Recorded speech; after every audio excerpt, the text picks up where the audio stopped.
You know that feeling when a single sentence changes everything? For me, it wasn't some grand pronouncement or a loud argument. It was a casual dismissal, delivered with a shrug and a smirk. Skylar, you'll never amount to anything more than a glorified assistant, my Uncle Mateo said, his eyes scanning over my business proposal like it was a grocery list. We were at our weekly family dinner, the kind where everyone gathered to discuss the family business, a sprawling event planning empire, and, more often than not, my perceived shortcomings. The aroma of roast chicken usually filled the air, but that night, all I could smell was the bitter scent of condescension. His words, sharp and precise, cut through the clinking of cutlery and the hum of polite conversation, landing directly in the pit of my stomach. Before we jump back in, tell us where you're tuning in from, and if this story touches you, make sure you're subscribed, because tomorrow I've saved something extra special for you.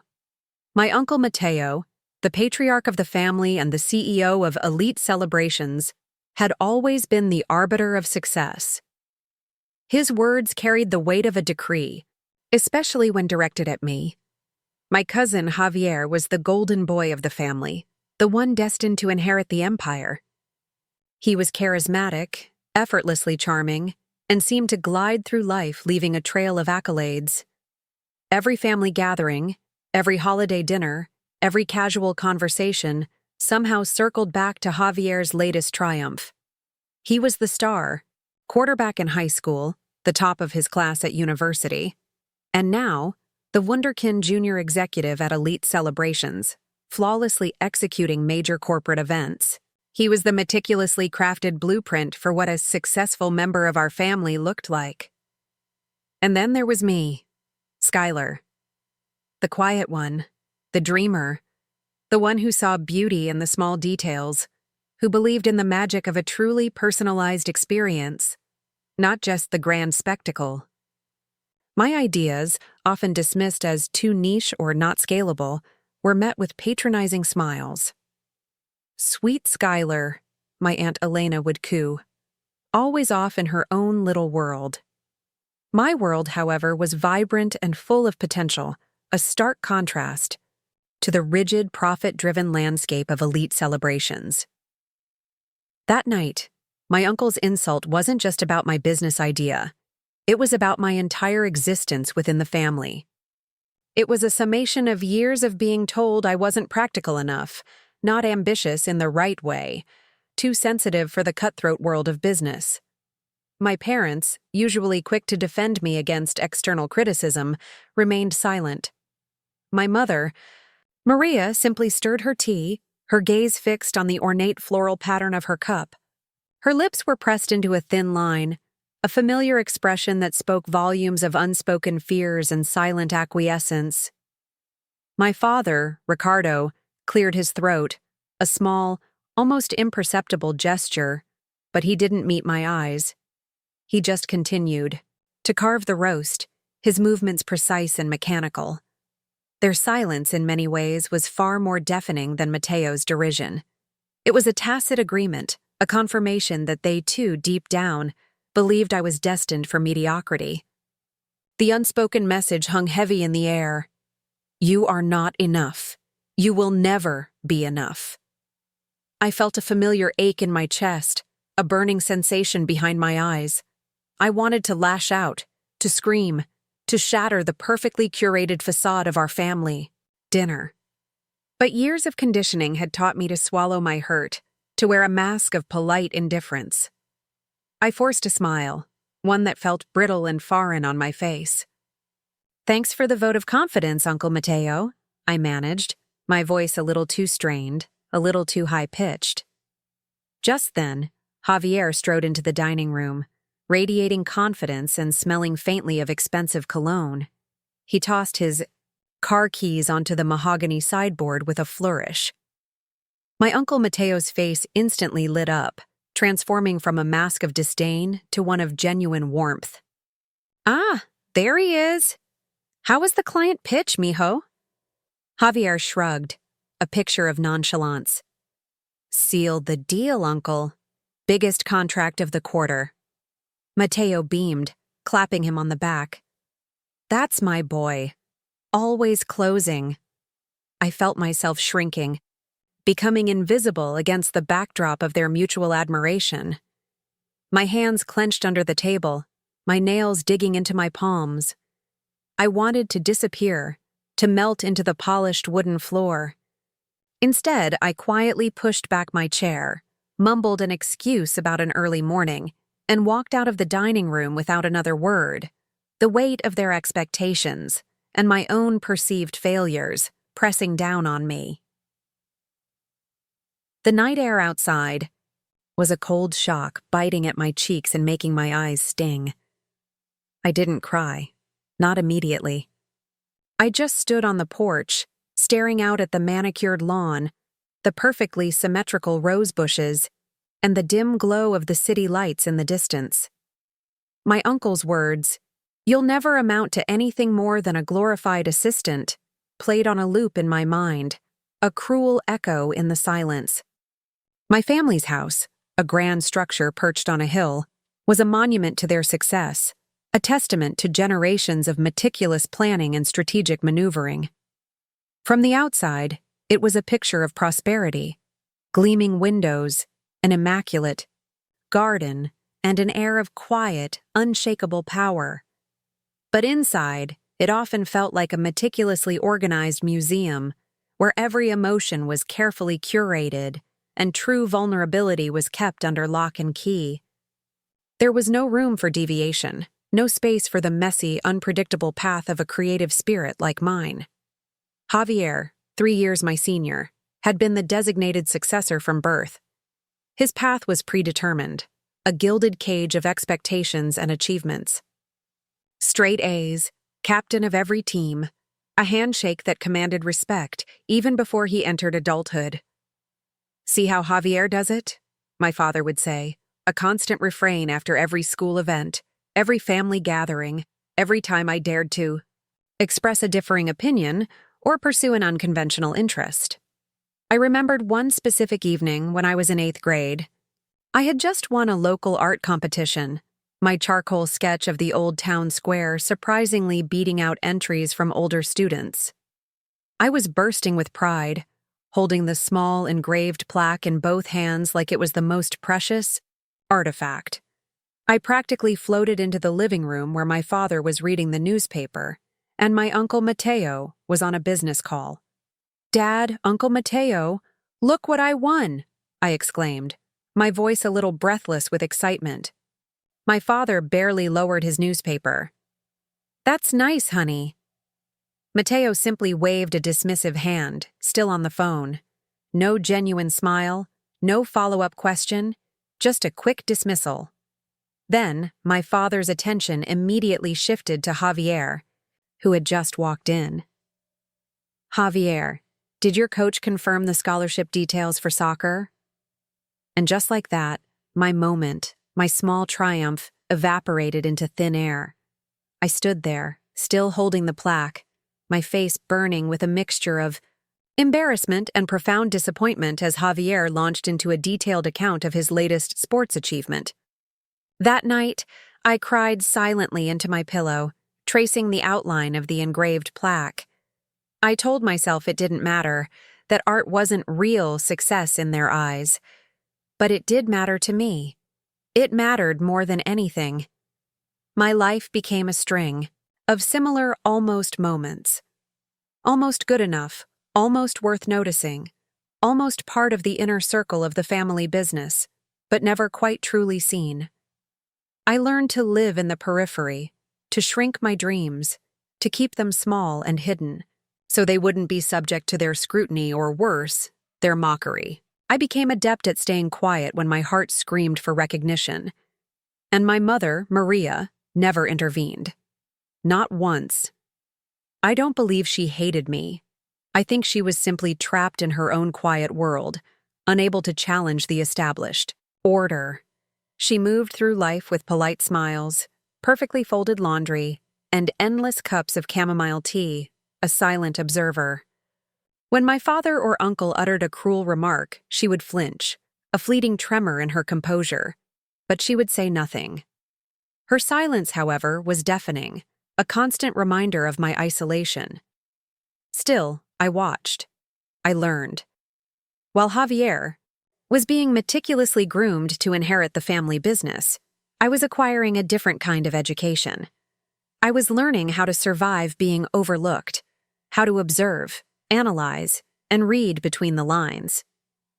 I knew every intricate beat of their routines, every operational flaw in elite celebrations, every subtle weakness they couldn't see because they were too consumed by their own perceived invincibility.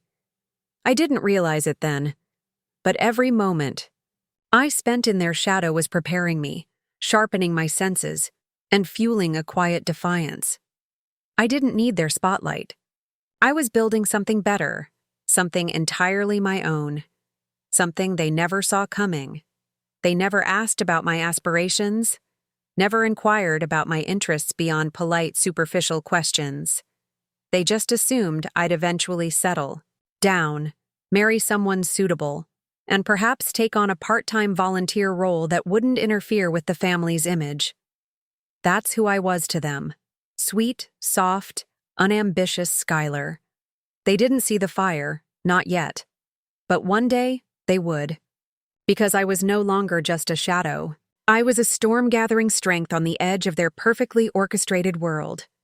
And the moment I stepped back into their lives, everything they thought they knew about me and about themselves was going to change forever.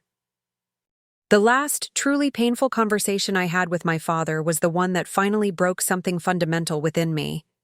It happened about a year after I had moved out of the family home.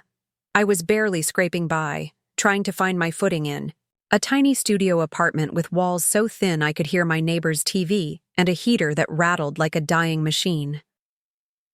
I juggled 2 part-time jobs, waiting tables and freelance graphic design, all while pouring every spare moment into building my business idea. My vision was to create bespoke, sustainable event decor and planning services, a direct antithesis to the mass-produced, often wasteful practices of elite celebrations. It was exhausting, yes, but for the first time in my life, it was mine. My life, my work, my messy, beautiful struggle. And I was fiercely proud of every single failure because it meant I was trying, truly trying. But pride, when it's still nascent, can be fragile. And all it took to shatter mine was one phone call. I had reached out foolishly, hoping for some semblance of support, maybe even just a flicker of acknowledgement. My small startup, Everbloom Events, had just signed its very first significant client, a local botanical garden looking for an eco-conscious partner for their annual spring gala. It wasn't a massive corporate account like elite celebrations usually handled, but it was a win. It was a tangible validation of my vision, and I was so excited I couldn't keep it to myself. I remember sitting on the edge of my creaky futon, my legs bouncing with nervous energy as I dialed my father's number. He answered on the second ring, his voice gruff. "Skylar? Hey, Dad? Got a minute?" He sighed, an audible, impatient breath, as if I were already infringing on his precious time. "Make it quick." I swallowed hard, forcing a bright, optimistic smile even though he couldn't see it. I signed my first client today for the business, Everbloom Events, the sustainable decor thing I told you about. There was a heavy, protracted silence on the other end. I thought the call had dropped. Then he laughed, a short, dismissive chuckle that twisted my gut. "That little project? You're still doing that?" My throat tightened, a hot flush spreading across my face. "Yeah, it's growing, slowly, but—" He cut me off, his voice laced with thinly veiled amusement. "Skylar, come on. You're chasing fairy tales. You want to play CEO while Javier's out there making real deals? You think someone's going to take you seriously with eco-friendly glitter?" Every word landed like a direct punch to my chest, but he wasn't done. "This is why I said you should have just worked with us. We had a position open in corporate event logistics, but no, you always have to do your own thing. You'll never survive out there. You're too soft." My fingers clenched around my phone, my knuckles white. My heart pounded so loudly in my ears that I could barely hear his voice anymore. "Why do you always assume I'll fail?" I whispered, the words slipping out before I could stop them, raw and desperate. Another pause then, in the coldest, most clinical tone I had ever heard from him, a voice devoid of any paternal warmth. "Because you're not Javier." And just like that, something inside me snapped. I didn't say goodbye. I didn't cry. Not yet. I just ended the call. I sat there in the dim light of my tiny apartment, staring at the cracked screen of my phone, feeling everything all at once. Rage, shame, heartbreak, but most of all, this deep, unshakable defiance. He doesn't see me. He never will. But that doesn't mean I don't exist. That night, I made a decision. No more half-trying. No more waiting for validation that was never going to come. If they weren't going to believe in me, fine. I'd believe in myself, loud enough for all of them to hear. I quit one of my part-time jobs, reinvested every single dollar I had into Everbloom events, reached out to every mentor I could find, joined a network of women entrepreneurs, and started taking night classes in business strategy and digital marketing. I slept less, hustled harder, and I learned, truly learned, how to build something real from the ground up. All the while, I kept hearing his voice in my head. "You'll never survive out there." He had no idea he'd just given me all the fuel I needed. And he definitely didn't know that I was coming for everything he thought I could never have. Preparing and narrating this story took us a lot of time, so if you are enjoying it, subscribe to our channel. It means a lot to us. Now back to the story. The world didn't suddenly open its arms to me after that phone call. There wasn't some magical overnight success, no dramatic montage with upbeat music and a cheering crowd that appears in movies. It was quiet, ugly, and relentlessly lonely. And in a strange, transformative way, I loved it. There was something profoundly freeing about hitting emotional rock bottom. It meant there was truly nothing left to lose. I stopped caring about how I looked to my family. I stopped waiting for anyone to say, "I'm proud of you." Instead, I started asking myself a different question. What if I just became the kind of person I was proud of?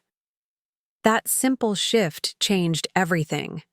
I moved into an even smaller place, a studio so tiny it felt like a shoebox. Literally, I could reach the kitchen sink from my bed. The walls were paper thin, allowing me to hear my neighbor's alarm clock buzz every morning with startling clarity. I worked 16-hour days, often fueled by stale coffee and sheer willpower. In the beginning, I packed all the decor boxes myself, my hands raw from tape and cardboard. I pitched clients over Wi-Fi that cut out every 10 minutes, pretending it was a momentary technical glitch, not a daily struggle. I delivered orders by hand for the first few months, riding the Manila LRT and MRT with giant, awkwardly shaped boxes, sweating through my clothes, and forcing a bright, professional smile, pretending I was perfectly fine. I learned to navigate the bustling markets, sourcing sustainable materials, haggling with suppliers, and building connections with local artisans. Every fiber of my being was dedicated to Everbloom events, but underneath all the exhaustion, something wild and electric was growing inside me. Confidence. Real confidence. Not the kind you fake to get through a tense family dinner.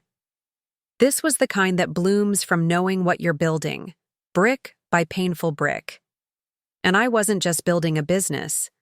I was building a future they couldn't touch, a life entirely on my own terms. I rebranded the company, giving it a name that better encapsulated my vision, Viridian Atelier. It started as a line of biodegradable event decor, but quickly expanded into full-service, eco-conscious event planning and supply solutions for small and medium-sized businesses. I listened intently to my clients, diving deep into their pain points, identifying gaps in the market, I made changes, pivoted strategies, and reinvested every single peso back into the business. Slowly, carefully, I started hiring. First, it was a few talented freelancers I found through online communities, then dedicated contractors, and eventually, a small but fierce full-time staff. I deliberately built a team of outsiders, of dreamers, of people like me, individuals, who had been told they were too sensitive, too messy, too different to make it in the corporate world. We were scrappy, fiercely creative, and absolutely determined. We were growing, not just in revenue, but in spirit. 2.5 years into this relentless journey, I was sitting in my tiny office, a converted storage room in a co-working space that still smelled faintly of old paper, when I received a discreet message. It was from an old family friend, someone who had worked quietly behind the scenes at elite celebrations for decades, a trusted but often overlooked employee. The text was simple, almost cryptic. "Are you watching what's happening with the company?" I wasn't. Truthfully, I hadn't thought about elite celebrations in months. My entire focus had been on Viridian Atelier. But curiosity, that primal human instinct, gnawed at me. I started discreetly looking into it, using my newly honed research skills and a few well-placed contacts. What I uncovered was staggering. Elite Celebrations wasn't just struggling, it was hemorrhaging clients, losing market share at an alarming rate. Their systems were dated, their online presence was practically non-existent, and they had stubbornly resisted any move towards sustainable options in an event industry that was rapidly shifting towards green practices. They were stuck in a bygone era, resting on past laurels. And then came the kicker, the piece of information that made my blood run cold, then hot with a strange sense of poetic justice. Their largest, most lucrative corporate client, the one Javier had supposedly sealed the deal on years ago, had just pulled out, leaving them in a desperate scramble. I stared at the reports, financial statements, and industry analyses like I was watching the polished walls of my old prison crack wide open. I wasn't happy they were failing. No, that wasn't it. But I wasn't sad either. It felt inevitable. It felt like the universe balancing a long-standing ledger. Still, I didn't rush in.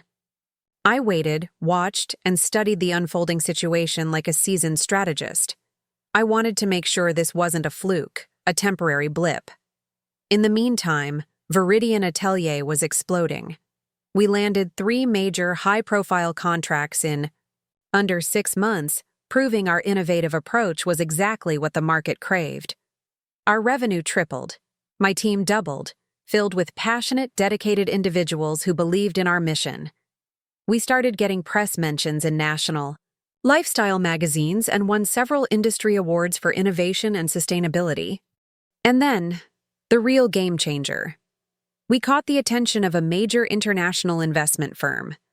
They saw our potential, our unique niche, and our rapid growth. They wanted to partner, to expand, to acquire. And suddenly, I had capital. Real capital. Enough to do something I never in my wildest dreams thought I'd ever do. Buy elite celebrations. Not out of revenge, but out of pure, unadulterated strategy.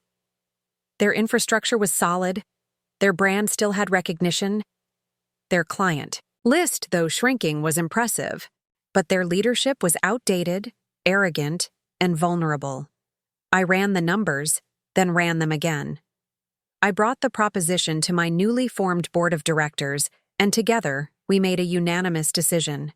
We would acquire the company quietly. No press, no noise, just a seamless transfer of power, and I would be the one to deliver the contracts in person. I could already picture it. My uncle Mateo's face, my mother's startled silence, Javier's profound shock. But this wasn't about payback. It was about taking back the narrative.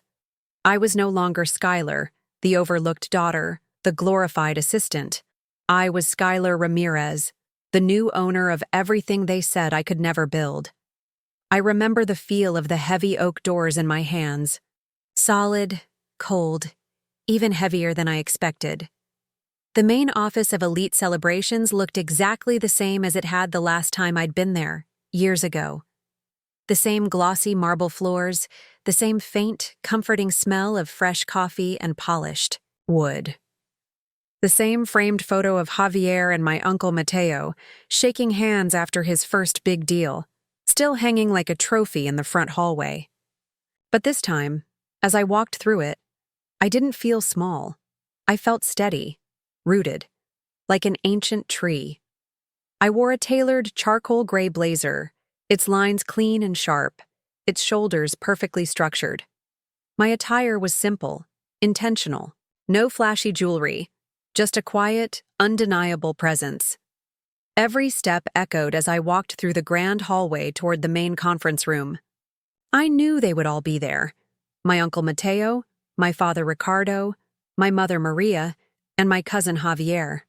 I had sent the meeting invitation myself, signed with my new official title, Skylar Ramirez, CEO, Viridian Atelier Holdings, parent company, of Elite Celebrations.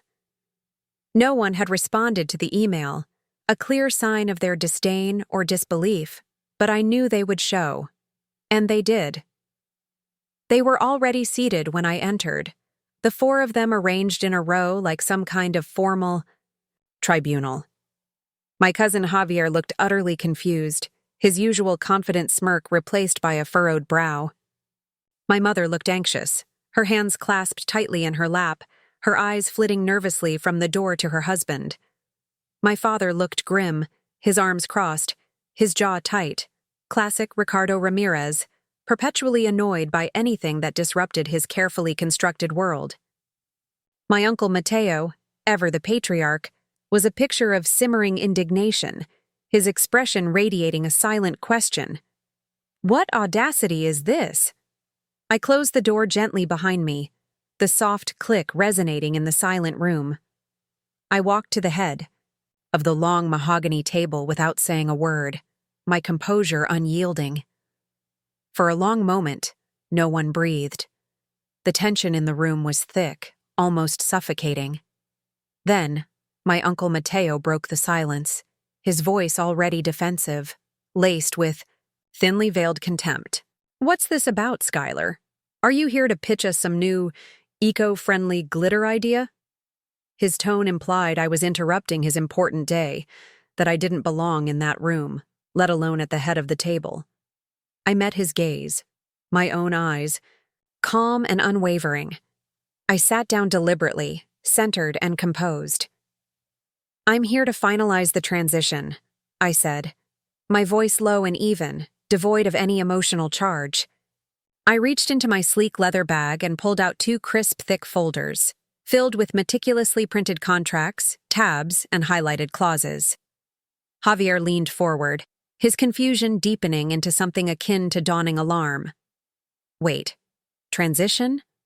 What are you talking about, Skylar? I nodded, pushing the first folder across the table towards my uncle and father, and the second one towards my mother and Javier. As of this morning, Elite Celebrations is now officially owned by Viridian Atelier Holdings. Silence. A profound, echoing silence. Then, a short, disbelieving laugh escaped my uncle Mateo's lips, but it was quickly cut short, replaced by a sudden, chilling uncertainty in his eyes. He looked at me, truly looked at me for the first time in years.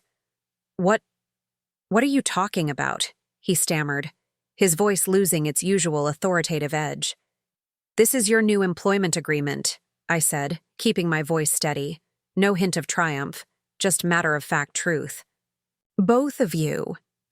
My mother blinked, her gaze dropping to the folder in front of her, but she didn't reach for it. My father remained frozen, his face a mask of disbelief. Javier, on the other hand, understood faster than I expected. His eyes widened, and he slowly articulated the words, his voice a disbelieving whisper. You bought us? You? I turned to him, my gaze direct. The business was significantly undervalued. Too much debt, outdated digital infrastructure, minimal sustainability practices in an industry that demands it. But the brand still had recognition, and the core infrastructure was salvageable. I paused, letting the implications sink in. So, yes, Javier, I bought it. I watched as the cold, hard realization settled across their faces, slowly, like a storm cloud thickening in slow motion. My Uncle Mateo's face turned a deep, angry red, but he said nothing. You work for me now, I added, my voice still low, even, devoid of gloating. Just true. This was the moment. The moment I had imagined 1,000 times, rehearsed in the quiet hours of countless sleepless nights. And yet, it didn't feel like fireworks. It wasn't cinematic. It was quiet, deeply satisfying in a way that ran profoundly deep, like a long festering wound finally, completely closing. My Uncle Mateo finally found his voice, his tone laced with venom. You think this means you won, Skylar? I looked at him for a long moment, truly seeing the fear and the wounded pride in his eyes. This isn't about winning, Uncle Mateo, I said, my voice steady. It's about building something you never thought I could. And now I'm offering all of you the chance to stay, if you're willing to work under a new kind of leadership. He stared at me, and just for a fleeting second I saw it, a flicker of guilt, the beginning of regret in his eyes. He didn't take the contract. He simply stood up, his chair scraping loudly against the marble floor, and walked out of the room, without another word. My mother slowly reached for her folder, her hands visibly trembling. I didn't know, she whispered, her voice barely audible. I know, I said, and I meant it. Javier stayed quiet. He didn't apologize, but he didn't leave either. He picked up his employment agreement. I walked out of that office the way I walked in, calm, whole, and completely myself. Not for revenge, not for approval, but simply for me. When I walked out of that office, I didn't feel triumphant. I didn't feel victorious or smug or even a sense of giddy relief. Instead, I felt something far more profound. Freedom. It wasn't some big explosion of emotion. There were no dramatic music cues, no slow-motion applause echoing in the background, just the quiet click of the heavy oak door closing behind me, and this sudden, powerful stillness in my chest. It was over. Not the work, not the company, but the war inside me. The part of me that had spent years chasing their validation, begging silently for a seat at their table, finally stopped running. I had built my own table. In the weeks that followed, the transition of power was surprisingly smooth. Javier kept his head down and did his work, showing a surprising aptitude for the new, modernized systems I introduced. I don't think we ever became close in the way family usually is, but there was a kind of mutual respect that began to grow between us. Strained, unspoken, but undeniably real. He saw my work ethic, my vision, and my genuine commitment to the company's future, and he responded to it. We had our disagreements, of course, but they were professional, not personal. He even admitted once that he admired my guts. It wasn't an apology, but it was enough. My Uncle Mateo never came back to elite celebrations. He refused the offer, quietly retired, and vanished from the company's day-to-day operations. He hasn't called since that day in the conference room. I used to imagine that moment differently, him showing up, telling me he was wrong, that he was proud. But that cinematic moment never came, and with each passing day I realized I stopped needing it. His validation, or lack thereof, no longer held any power over me. My mother, however, well, she stayed. Not at the company, but in my life. Slowly, tentatively, she began reaching out. She started texting me, asking about my day, sending photos of little things, books she was reading, flowers blooming in the yard of our old family home. It was her quiet, gentle way of rebuilding something, I guess. One afternoon, We sat on a bench outside my new, significantly larger office in Bonifacio, Global City. She looked older than I remembered, more fragile around the edges, her face etched with years of unspoken words.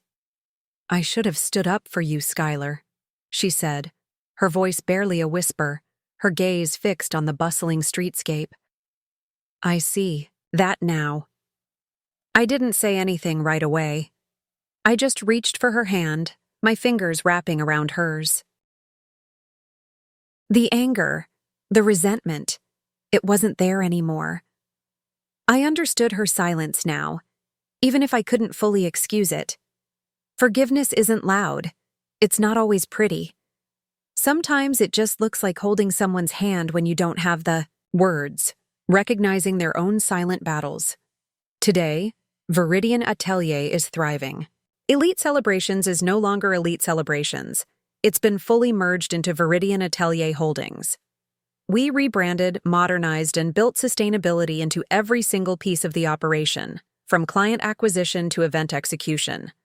What used to be a family name that made me feel small and insignificant is now part of something bigger, something built with purpose, innovation, and a genuine commitment to responsible practices. We've become a leader in the sustainable event industry, attracting clients who align with our values and a team that shares our passion. My fairy tale business is now a multi-million peso enterprise, employing dozens of talented individuals who were once, like me, told they couldn't make it. But here's the unexpected truth, the thing I never anticipated.